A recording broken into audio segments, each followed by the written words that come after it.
Okay, so picture this. You're driving down a long, dark road late at night. The world outside your car is just a blur of shadows and the occasional flicker of a distant light. The only sounds are the hum of your engine and the soft static of the radio. It's a familiar scene, something we've all experienced, but then something changes.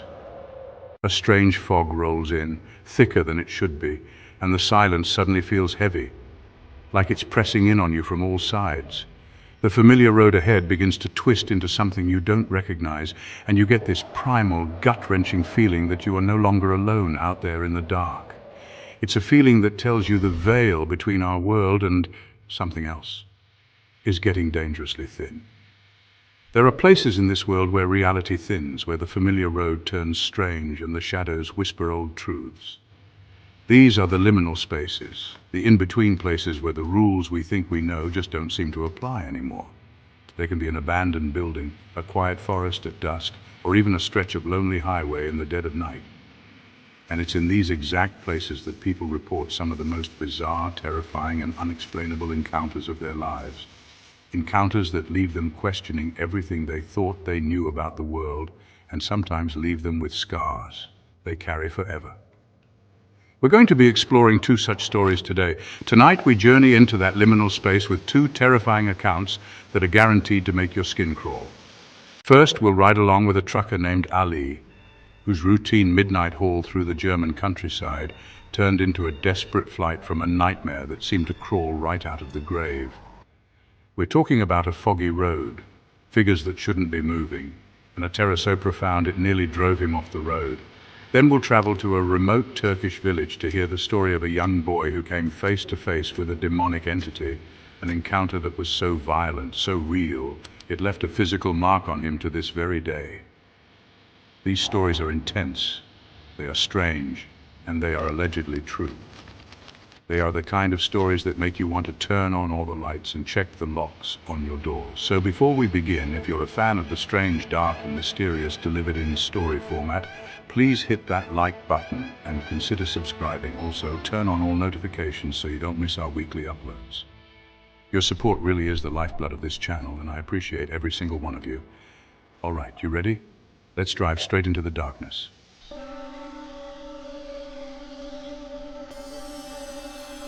Our first story takes us to the sprawling network of autobahns in Germany, a place usually known for its efficiency and speed.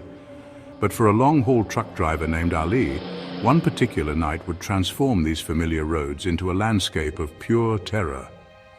Ali was a seasoned driver. He'd spent years behind the wheel, navigating the endless ribbons of asphalt that crisscross Europe. He was used to the solitude, the long hours, the fatigue. He'd seen it all, or so he thought. On this night, he was on a routine run, hauling a heavy load through a rural, forested part of the country. The moon was hidden behind a thick blanket of clouds, and the darkness outside his cab was absolute, broken only by the twin beams of his headlights cutting a path through the night. The journey had been uneventful, almost mind-numbingly so. Ali was cruising along, listening to the radio, his mind drifting as he counted down the kilometers to his next rest stop. It was around 2 a.m. when a strange, dense fog began to roll across the highway. This wasn't unusual for the area, but there was something different about this fog. It seemed to rise up from the ground itself, thick and oily, clinging to the road and swallowing the light from his headlamps. Visibility dropped to near zero in a matter of seconds. Ali instinctively slowed his massive rig down to a crawl, his knuckles turning white as he gripped the steering wheel, his eyes straining to see more than a few feet ahead.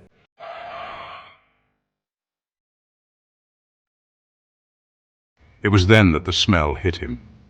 It wasn't the damp, earthy smell of normal fog. This was something else entirely. It was a putrid, gag-inducing stench that seemed to seep right through the sealed cabin of his truck.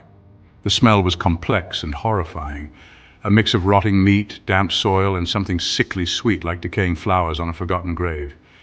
It was the smell of death, potent and overwhelming. Ali felt a wave of nausea wash over him. He checked his vents, thinking maybe he'd driven past some roadkill, but the smell was too pervasive, too strong.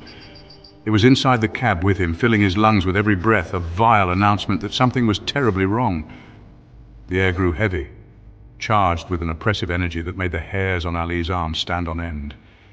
The comforting drone of his engine now sounded like a lonely heartbeat in an unnervingly silent world. The fog swirled and eddied just beyond his windshield, forming strange, shifting patterns in the gloom. Ali's heart began to pound a frantic rhythm against his ribs. Every instinct, honed by years of lonely nights on the road, was screaming at him. This wasn't just fog. This wasn't just a bad smell. This was a prelude to something awful. He was no longer just a driver passing through. He felt like prey, being watched by unseen eyes from the suffocating darkness that surrounded him.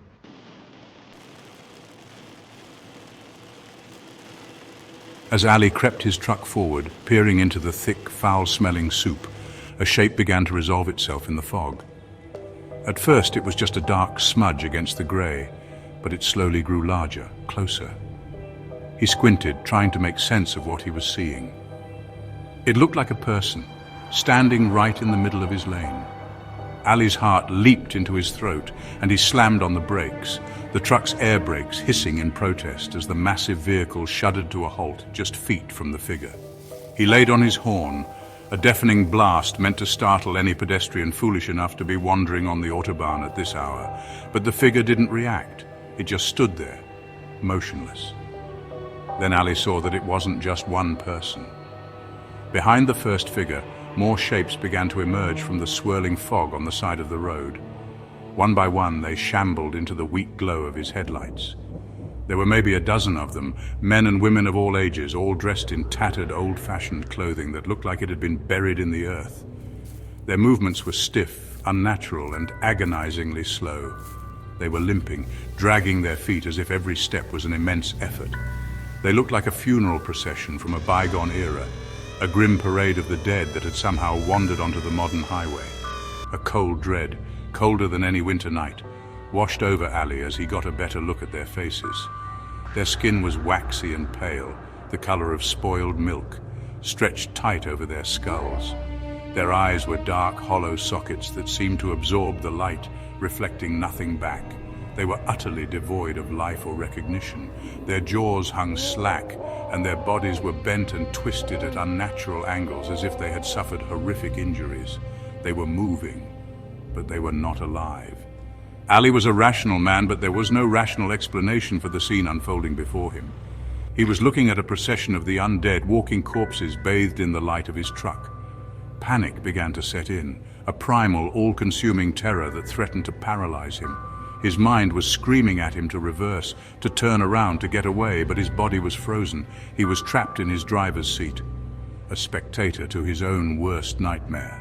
The figures continued their slow, inexorable limp across the road, completely oblivious to the massive multi-ton vehicle that had stopped for them. They moved with a silent, grim purpose, their eerie procession cutting directly across his path. The silence was the worst part.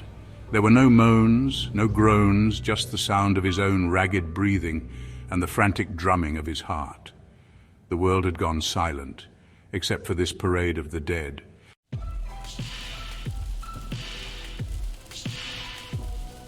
Just as Ali thought the last of the figures had passed, a new movement caught his eye. It was something small at the very back of the grim procession. A child. This figure was tiny, maybe 6 or 7 years old, wearing what looked like a dirty, tattered dress.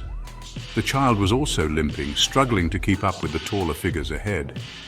As the child drew closer, moving into the direct beam of the headlights, Ali felt a fresh wave of horror that was sharper and more piercing than anything before. This wasn't just a corpse, it was the corpse of a little girl.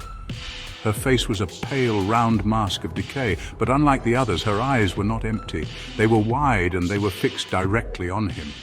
For a terrifying, eternal moment, the child stopped. She turned her head slowly, her neck seeming to crackle with the effort until her gaze locked with Ali's through the glass of the windshield. In those dark, sorrowful eyes, Ali saw an eternity of suffering, a bottomless pit of despair.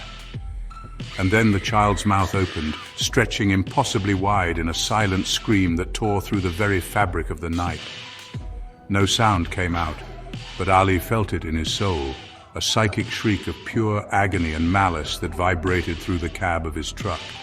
It was a look of accusation, of ancient anger, and it was directed solely at him. It was the single most terrifying moment of his life. That silent scream shattered Ali's paralysis. The spell was broken, replaced by a surge of adrenaline-fueled panic. He didn't think, he just reacted. His hand flew to the gear shift, jamming the truck into reverse. He didn't care about the cargo, the company, or the rules of the road. His only thought was to escape, to put as much distance as possible between himself and that horrifying, silent, screaming child. The truck lurched backward, its tires squealing on the wet asphalt. He twisted the wheel frantically, executing a clumsy, panicked three-point turn in the middle of the fog-bound highway, a maneuver that would be unthinkable under normal circumstances. He had to get away. With the truck finally pointed in the opposite direction, Ali floored the accelerator. The engine roared to life, and the truck shot forward, away from the procession of the dead. He didn't dare look in his rearview mirror. He was terrified of what he might see, of that small, pale face still watching him from the fog. He drove with a reckless abandon he'd never known, his heart hammering against his ribs, the putrid smell of death still clinging to the air in his cab. He drove and drove, not stopping until the first reassuringly bright artificial lights of a 24-hour gas station appeared like a sanctuary on the horizon. He swerved into the lot, killed the engine, and finally desperately allowed himself to breathe.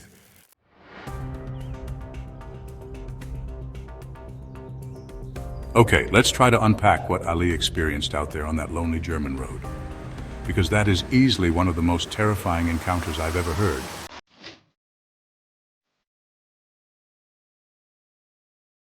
The first and most obvious thing we have to talk about is the folklore behind what he saw. The idea of the Restless Dead or a ghostly procession is a deeply rooted and surprisingly universal motif in folklore from all around the world. In European traditions, these are often called the Wild Hunt or the Mesne Heliquin, a spectral procession of the damned, doomed to ride or walk the earth for eternity, often as a punishment for their sins or as an omen of some impending disaster, like war or plague. These legends vary from place to place, but they share some startlingly consistent details with Ali's account. The figures are almost always described as being from a bygone era, dressed in old-fashioned clothes.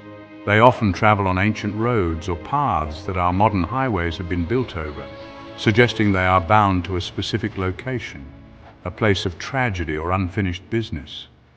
Witnesses who encounter these processions are often warned not to interact with them, not to speak to them, and certainly not to join them. Doing so could mean being swept away with the procession, doomed to march with them until the end of time. Ali's instinct to flee was absolutely the right one, according to these old stories. The figures in Ali's story, with their pale skin, hollow eyes, and slow, injured movements, fit the classic description of revenants or the walking dead. They aren't ghosts in the traditional ethereal sense. They are described as being disturbingly physical, corporeal. They are corpses, animated by some malevolent force or deep-seated sorrow. This aligns perfectly with folklore from Slavic regions, for example, where the upir or vampire was not a charming aristocrat, but a reanimated peasant corpse that rose from its grave to trouble the living. The fact that they ignored Ali's truck, as if it were an object from another reality, further reinforces this idea that they are stuck in a loop, replaying a tragic event from their own time. What makes Ali's story so compelling is that it takes this ancient folklore and drops it directly into our modern world. It's not a tale told around a medieval campfire, it's an experience had by a working man in a 40-ton truck on a major European highway. This collision of the ancient and the modern is what makes it so deeply unsettling. It suggests that these old legends aren't just stories. It implies that the past isn't truly gone, and that sometimes on a dark and foggy night, the veil can slip, and you can find yourself face to face with a nightmare that is centuries old. Ali didn't just see something scary. He may have witnessed a genuine folk horror legend come to life.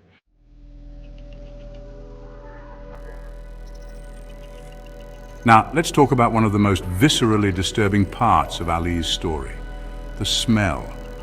He described it as a thick, putrid stench of decay, rot, and damp earth. In the world of paranormal investigation, this is often referred to as a phantom smell or an olfactory manifestation, and it's considered by many to be a very strong indicator of a significant, often malevolent spiritual presence.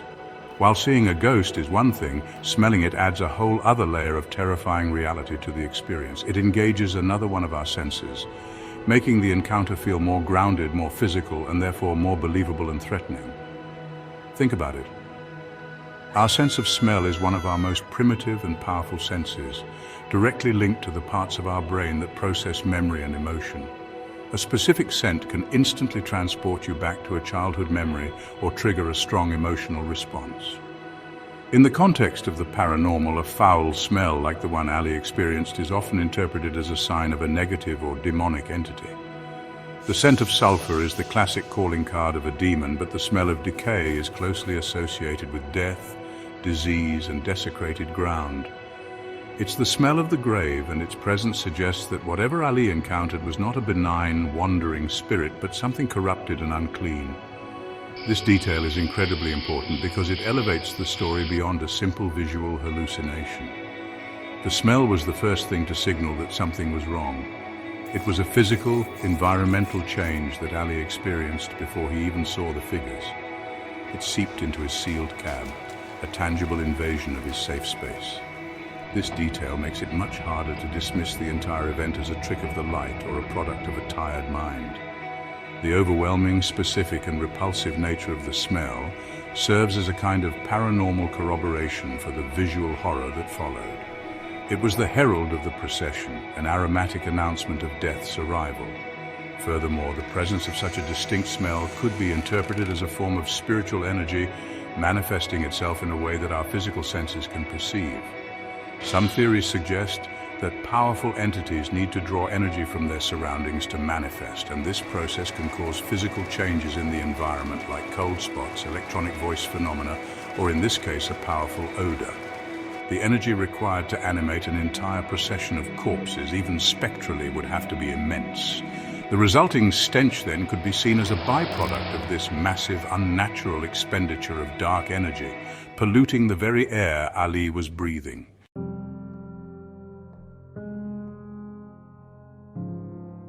Of course, whenever we're presented with a story this extraordinary, we have to put on our skeptic's hat for a moment and consider the possible psychological or physiological explanations. Ali was a long-haul trucker working late at night, a profession known for its grueling hours and sleep deprivation. The human brain, when exhausted, can do some very strange things. It's entirely possible that Ali experienced what's known as a hypnagogic hallucination. These are vivid, dreamlike hallucinations that can occur as a person is falling asleep. Given that he was likely tired and staring into a monotonous, foggy landscape, it's plausible his brain started to drift into a pre-sleep state, triggering a waking nightmare. The fog itself is a key element here. Driving in thick fog is incredibly stressful and disorienting. The phenomenon of highway hypnosis, where a driver enters a trance-like state after long periods of monotonous driving, is well documented. In this state, the brain is more susceptible to suggestion and can easily misinterpret ambiguous shapes in the fog. A line of trees on the roadside, distorted by the mist and the sweep of the headlights, could be perceived as a line of figures. The mind, especially a tired one, is excellent at finding patterns and creating narratives where none exist. The brain abhors a vacuum and will fill in the blanks, sometimes with our deepest fears. What about the smell? This is admittedly harder to explain away. However, there are medical conditions that can cause phantom smells, known as phantosmia. These can be triggered by sinus issues, head injuries, or even neurological conditions like temporal lobe seizures. It's not impossible, though perhaps unlikely, that Ali experienced an unrelated phantasmic event that his panicked brain then wove into the narrative of the visual hallucination, creating a multisensory experience that felt incredibly real. The sequence of events, fog, stress, potential fatigue, then the vision and smell, could be a perfect storm of physiological and environmental factors leading to a profound hallucination. However, we have to circle back to the sheer detail and consistency of Ali's account. The specific imagery of the limping undead, the corpse-faced child, the silent scream, these elements are so specific and align so closely with centuries of folklore that it feels like more than just a random hallucination from a tired mind. While fatigue and highway hypnosis can explain some misperceptions, they don't fully account for the coherent, narrative-driven terror Ali experienced. especially that final terrifying image of the child. It raises the question, was his brain simply creating a nightmare from scratch? Or was his tired, vulnerable mind more open, more susceptible to perceiving something that was actually there?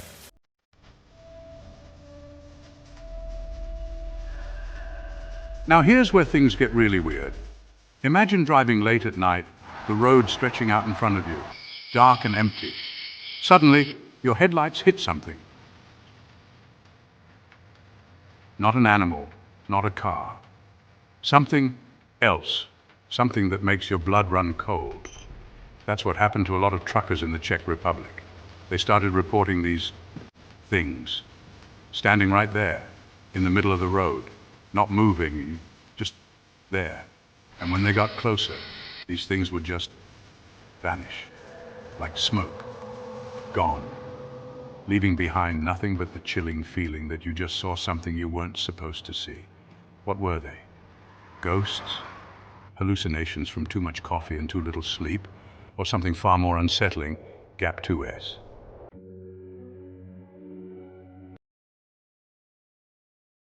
But you know, as terrifying as Ali's story is, and well, it is absolutely terrifying, it would be a lot easier to dismiss it if it were the only one of its kind. If you could just say, oh, that was a one-off, a hallucination. Maybe the guy was just overtired. But the strange, dark, and mysterious thing is, it's not a one-off, not even close. In fact, stories just like Ali's with eerily similar details have been reported by other truck drivers in completely different parts of the world, years apart. These are men and women who have never met, who don't know each other's stories, but who describe seeing the exact same impossible things out there on those long, dark highways in the middle of the night. And that brings us to a case from 2017 out of the Czech Republic. Now, this story doesn't involve just one driver, but two. Two colleagues driving in a convoy who experienced something so profoundly strange that it would make them question everything they thought they knew about the world. They were seasoned professionals, used to the loneliness of the road, the tricks the mind can play after hours behind the wheel. They were not prone to flights of fancy or hysteria. But what they saw that night on a remote stretch of highway somewhere between Prague and the German border was not a trick of the mind. It was all too real. The night was typical for that time of year, cold with a low-hanging mist that clung to the asphalt, reducing visibility and making the world outside their cabins seem muffled and distant. The lead driver, we'll call him Pavel, was on the radio with his partner Marek, who was following a few hundred meters behind him. They were just making small talk, the kind of conversation that helps keep you awake when the white lines on the road start to blur into one. They were talking about football, their families, anything to break the monotony. And then Pavel suddenly went quiet. Right in the middle of a sentence, the radio just went dead silent on his end. Marek, in the truck behind, figured it was just a patch of bad reception. He tried calling Pavel back. Pavel, you there? Lost you for a second. But there was no reply, just static. Annoyed, Marek kept driving, figuring Pavel's radio had maybe died or he was just fiddling with it. But then, up ahead, he saw Pavel's brake lights flare up, a sudden shocking slash of red against the grey mist. The massive truck was slowing down, not gradually, but abruptly, as if Pavel had slammed on the brakes for something in the road. And that's when Marek saw them too, figures, standing right in the middle of the highway.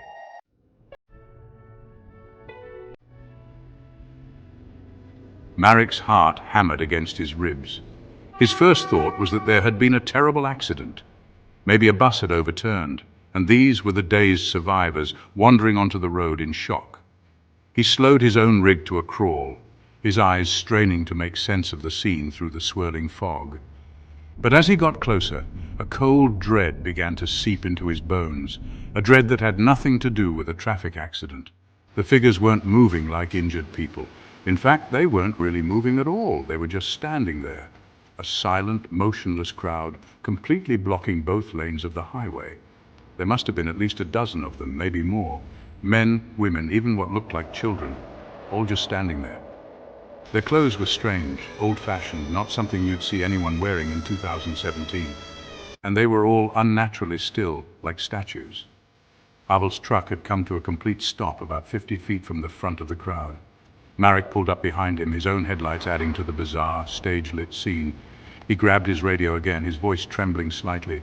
"Pavel, what is this? What the hell is going on? Who are these people?" But still, only static answered him back. The silence from his friend's cab was now more terrifying than the silent crowd. Then one of the figures at the front of the group turned its head. It moved slowly, deliberately, a mechanical, unnatural motion that made the hair on Marek's arms stand on end. It turned its head and looked directly at Pavel's truck. And then another one turned, and another. One by one, the silent crowd began to turn their heads, their blank, emotionless faces locking onto the two massive trucks that had intruded upon their space. Marek could see their faces more clearly now, and what he saw made him want to throw his truck in reverse and floor it. Their faces were pale, waxy, and their eyes were dark, empty sockets, just like the child Ali had seen. This was no accident scene. These weren't survivors. Marek didn't know what they were, but he knew with a certainty that chilled him to his very soul that they were not alive. They were standing there in the freezing cold, yet none of them had breath misting in the air. They were utterly silent, a crowd of people that made no sound, not a cough, not a shuffle, not a whisper. The only sounds were the thrumming of the two truck engines and the frantic, terrified pounding of Marek's own heart inside his chest. He was trapped, with this silent army of the dead in front of him and his unresponsive friend in the truck just ahead.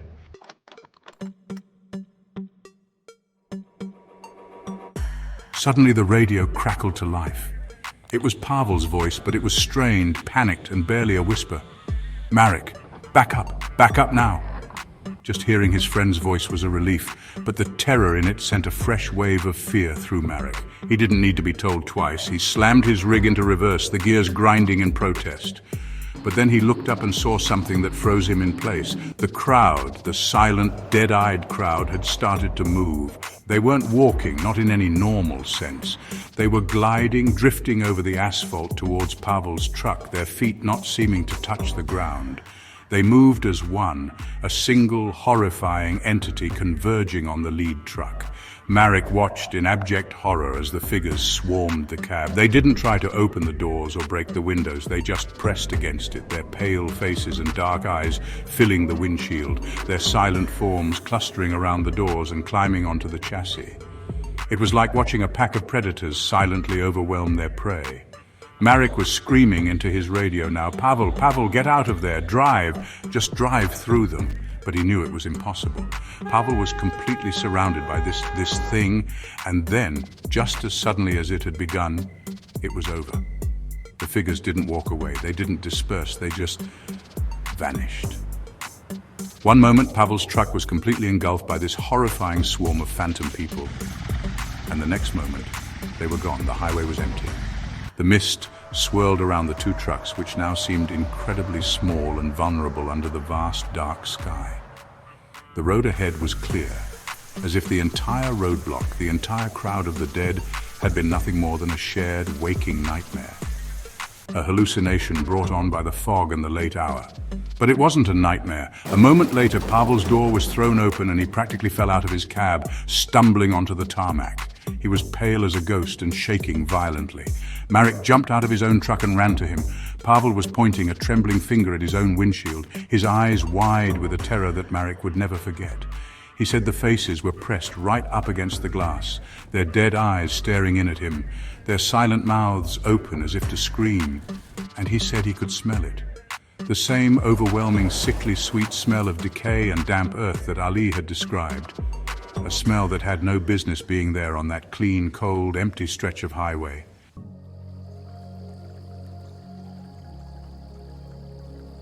All right, so for our next story, we're traveling all the way to Turkey, to a small, quiet village where family ties are everything and ancient beliefs still hold a powerful sway over daily life. This story comes from a young man who at the time was just a boy living with his grandparents. He describes his grandmother as the heart of their home, a kind, deeply religious woman who was as familiar with prayers as she was with the recipes she cooked for him. But one night, an unshakable darkness fell over her, a premonition so terrifying that it would change their lives forever. It began, as these things often do in the dead of night, with a feeling that something was deeply, horribly wrong. The boy was asleep in his room, but he was woken up by a strange sound. It wasn't a loud noise, but a soft, rhythmic weeping coming from his grandparents' bedroom down the hall. He lay there for a moment, listening, the sound filling him with a cold dread that he couldn't explain. He crept out of bed, his bare feet silent on the cool floorboards, and tiptoed to their door, which was slightly ajar. Peeking through the crack, he saw his grandmother sitting bolt upright in bed, her face pale in the moonlight streaming through the window. She was staring at something in the corner of the room, something he couldn't see, and her body was trembling uncontrollably. His grandfather was awake too, trying to comfort her, asking her what was wrong, what she was seeing, but she couldn't seem to hear him. Her eyes were wide with a terror the boy had never seen before, a primal fear that seemed to go beyond any earthly threat. She whispered a single word over and over again like a mantra against the encroaching darkness. Satan, Satan, the Turkish word for demon. She claimed it was there, in the room with them, a foul presence that had come for her soul. She said it had been watching her for hours, just waiting for the right moment to strike, its presence a suffocating weight on her very spirit. The boy's grandfather, a practical and stoic man, tried to rationalize with her. He turned on the lights, showed her the empty corner, and insisted it was just a nightmare, a trick of the shadows, but she was inconsolable. She described the entity with horrifying clarity, tall and gaunt, with skin like stretched leather and eyes that burned like hot coals in the dark. She said it didn't just stand there, it pulsed with a malevolent energy that made the very air in the room feel thick and poisonous. The boy, still watching from the doorway, felt a chill crawl up his spine that had nothing to do with the night air. He couldn't see anything, but he could feel it, the absolute bone-deep terror radiating from his grandmother.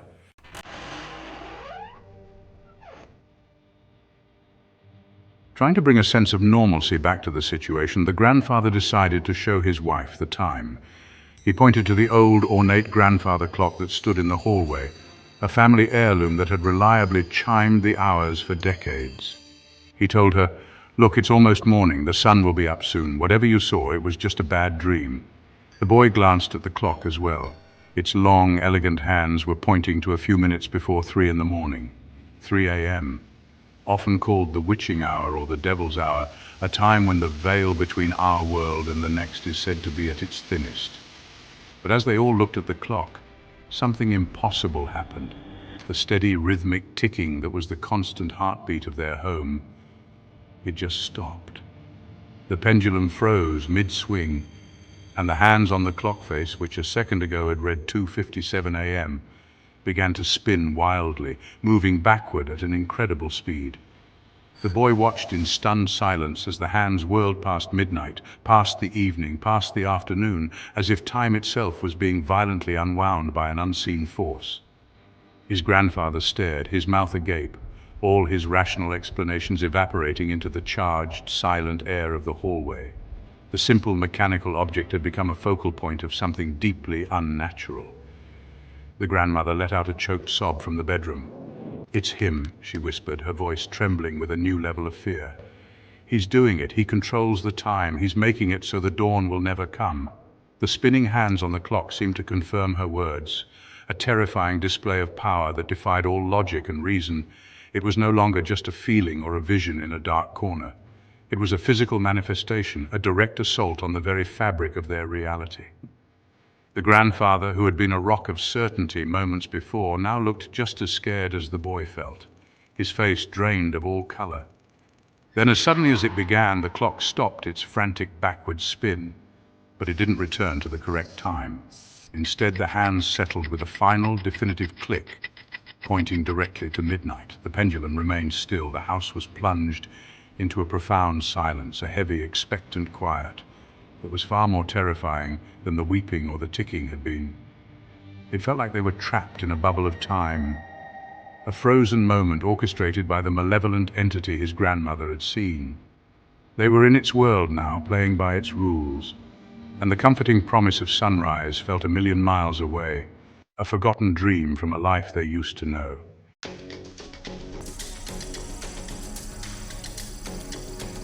In that frozen, silent moment, a guttural shriek tore through the house, coming from the grandparents' bedroom. It was a sound of pure agony, and it snapped the boy and his grandfather out of their trance. They rushed into the room to find the grandmother thrashing on the bed, her hands clawing at her own face and neck as if she were trying to fight off an invisible attacker. Her eyes were rolled back in her head, and she was screaming that it was touching her, its fingers like ice and fire burning her skin. She was fighting for her life against something that only she could see. A phantom assault taking place right in front of them. The grandfather, a man of deep faith himself, did the only thing he could think of. He grabbed the Quran he kept on his bedside table and began reciting prayers, his voice loud and steady, a desperate shield of holy words against the unseen evil.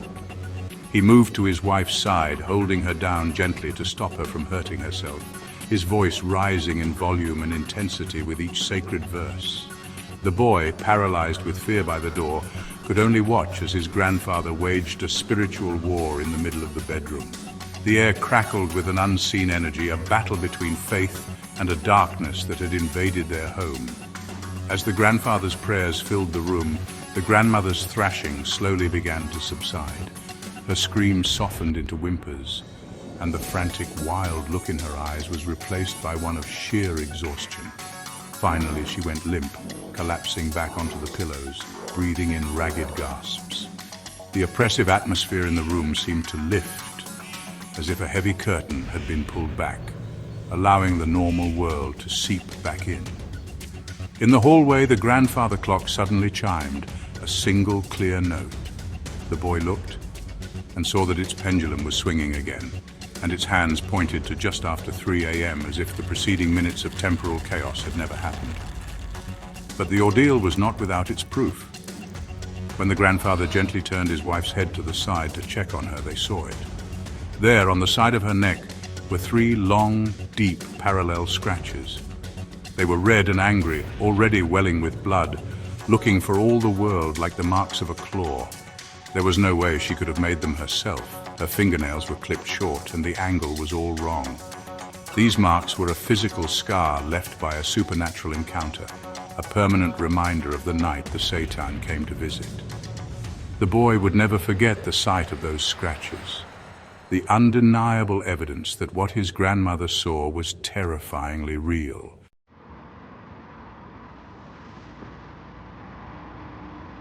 The Turkish boy's story is incredibly unsettling. Not just because of the terrifying details, but because it taps into a fear that is shared across countless cultures all over the world. This idea of a death demon or a dark entity that appears to a person shortly before their demise is a recurring motif in global folklore. It's a harbinger of the end, a supernatural being whose very presence signifies that someone's time is up. In many traditions, these entities aren't necessarily the cause of death, but rather they are collectors or guides, there to escort the soul from the world of the living to whatever comes next. But their appearance is almost always a terrifying, unwelcome sight. In Irish folklore, you have the banshee, a female spirit whose mournful wailing foretells a death in the family. She doesn't cause the death, but her cry is an inescapable omen. In Latin American cultures, you hear tales of La Llorona, the weeping woman, whose ghostly presence near rivers and lakes is often seen as a dark portent. Go to ancient Mesopotamia, and you find stories of the demon Pazuzu, a terrifying figure who, despite sometimes being a protector, was also associated with famine and death. The form changes from culture to culture. Sometimes it's a shadowy figure, sometimes a monstrous beast, other times a spectral woman. But the core concept remains chillingly consistent. These beings almost always appear to the person who is about to die, or to a close loved one, as was the case with the boy's grandmother. It's a deeply personal visitation. This specificity is what makes the stories so compelling and frightening. It's not a random monster, it's a creature that has come specifically for you or someone you love. The grandmother's vision of the Satan wasn't just a random spooky sighting. She knew with absolute certainty that it was there for her. This personal connection transforms the encounter from a simple ghost story into a profound and terrifying existential crisis, a face-to-face meeting with one's own mortality. The question that naturally arises is, why is this folklore so universal? Is it possible that people on the cusp of death, or those experiencing extreme emotional distress, are somehow more receptive to a dimension or a reality that we normally can't perceive? Or is this a psychological archetype, a way for the human mind to personify and process the abstract and terrifying concept of death? By giving death a face, a form like the Satan, perhaps we make it something tangible, something that can be understood or even fought, as the grandfather did with his prayers. It's a way of grappling with the ultimate unknown.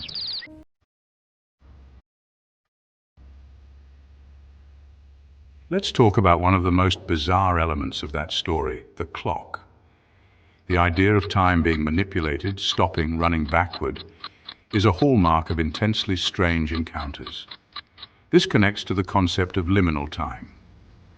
Liminality refers to a state of being in between, on the threshold of something new. Think about dusk or dawn. They are neither day nor night. The moments just before you fall asleep or just as you wake up are also liminal states. The story takes place around 3 a.m., a time that is itself considered a liminal space in the 24-hour cycle, a deep threshold of the night where strange things are said to occur. When the clock went haywire, it signaled that the family had been pushed out of normal linear time and into a liminal reality, a space where the rules of the physical world no longer applied. This is a common feature in paranormal accounts and fae folklore. People who claim to have been abducted by aliens or visited the land of the fae often report experiencing missing time or a distortion of its passage.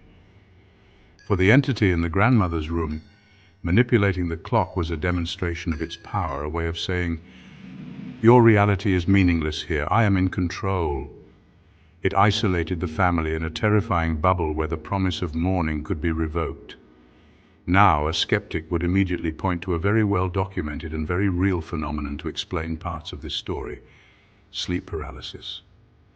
For those who don't know, sleep paralysis is a temporary inability to move or speak that occurs when you are waking up or falling asleep. It's often accompanied by vivid and terrifying hallucinations.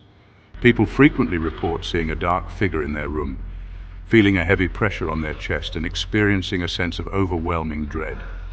The description of the grandmother being frozen in fear, seeing a malevolent entity in the corner, fits the classic symptoms of a sleep paralysis episode. However, sleep paralysis alone doesn't quite explain everything in this story. While it could account for the grandmother's initial vision and her feeling of being attacked, it doesn't explain how her husband and her grandson both witnessed the grandfather clock behaving impossibly. It also doesn't explain the 3 physical scratch marks that were left on her neck. This is where the story pushes back against a simple scientific explanation.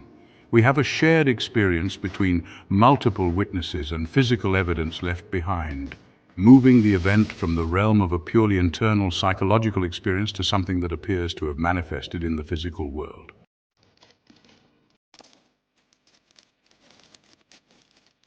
The physical evidence, the scratches, is perhaps the most compelling part of the Turkish boy's story. It provides a tangible link between the supernatural vision and the physical world. And this is not an isolated case.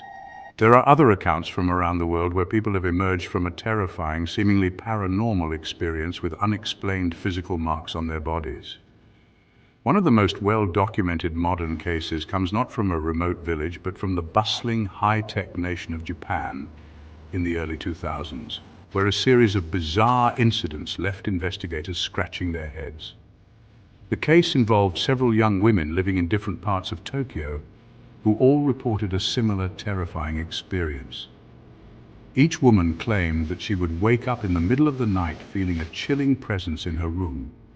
They described being held down by an invisible force, completely paralyzed and unable to scream, while they felt sharp, searing pains on their backs and legs. They would eventually fall back into an exhausted sleep, waking up the next morning thinking it was just a vivid nightmare. But upon checking their bodies, they would find strange, intricate patterns of red welts and scratches on their skin. These weren't just simple, random scratches like the ones on the grandmother's neck. The marks on the women in Japan were described as being almost geometric, forming complex patterns that looked like grids or lattices. Some even reported marks that resembled characters from an unknown alphabet. Doctors who examined the marks were baffled. They ruled out self-infliction, as many of the marks were in places the women couldn't possibly reach, like the middle of their backs. They also didn't match the patterns of any known skin disease or allergic reaction. The marks were a complete medical mystery. The cases became a media sensation in Japan for a while, dubbed the scourge of the invisible claw. Paranormal investigators suggested the women were being targeted by a specific type of spirit or yokai from Japanese folklore, while psychologists offered theories about psychosomatic manifestation, where extreme mental distress can cause physical symptoms. But no theory could satisfyingly explain how multiple, unconnected people could experience such a specific type of hallucination and then manifest nearly identical complex physical marks. Much like the grandmother's scar, these marks served as a disturbing testament to an experience that defied easy explanation, blurring the line between the mind and reality.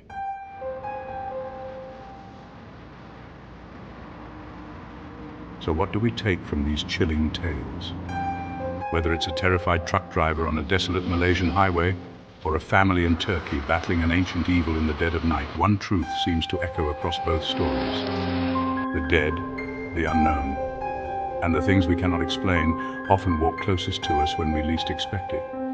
When we're alone, adrift in the darkness on a lonely road or in the silent dark hours right before the dawn. These are the moments when the veil between worlds seems to be at its most fragile, when anything feels possible. We can try to explain these events away with psychology, with tricks of the light, with folklore or sleep paralysis. And for many strange encounters, those explanations might hold true. But for stories like Ali's, and like the Turkish boys, where the experience is shared, where the terror is so palpable, and where physical evidence is left behind, those explanations begin to feel a little thin. These experiences shake our certainty. They rattle the cage of our comfortable day-to-day reality and force us to admit that the world might not be as safe or as known as we like to think. So, as you get in your car to drive tonight and the streetlights become fewer and farther between, or as you turn off the lights and settle into bed, listening to the quiet sounds of your own home, perhaps ask yourself, are you truly alone? Or is something standing just beyond the reach of the headlights, just past the edge of your vision, waiting in the shadows for you to notice it? The world is full of strange stories, and maybe, just maybe, you're about to become a part of the next one. Thank you for joining me on this journey through the shadows and into the strange and unusual. If you found this video haunting and you enjoyed the stories, I would really appreciate it if you'd hit that like button and subscribe to the channel for more content just like this. And I want to hear from you. Share your own strange encounters in the comments below. I read as many as I can. Until next time, keep your eyes on the road and your lights on high.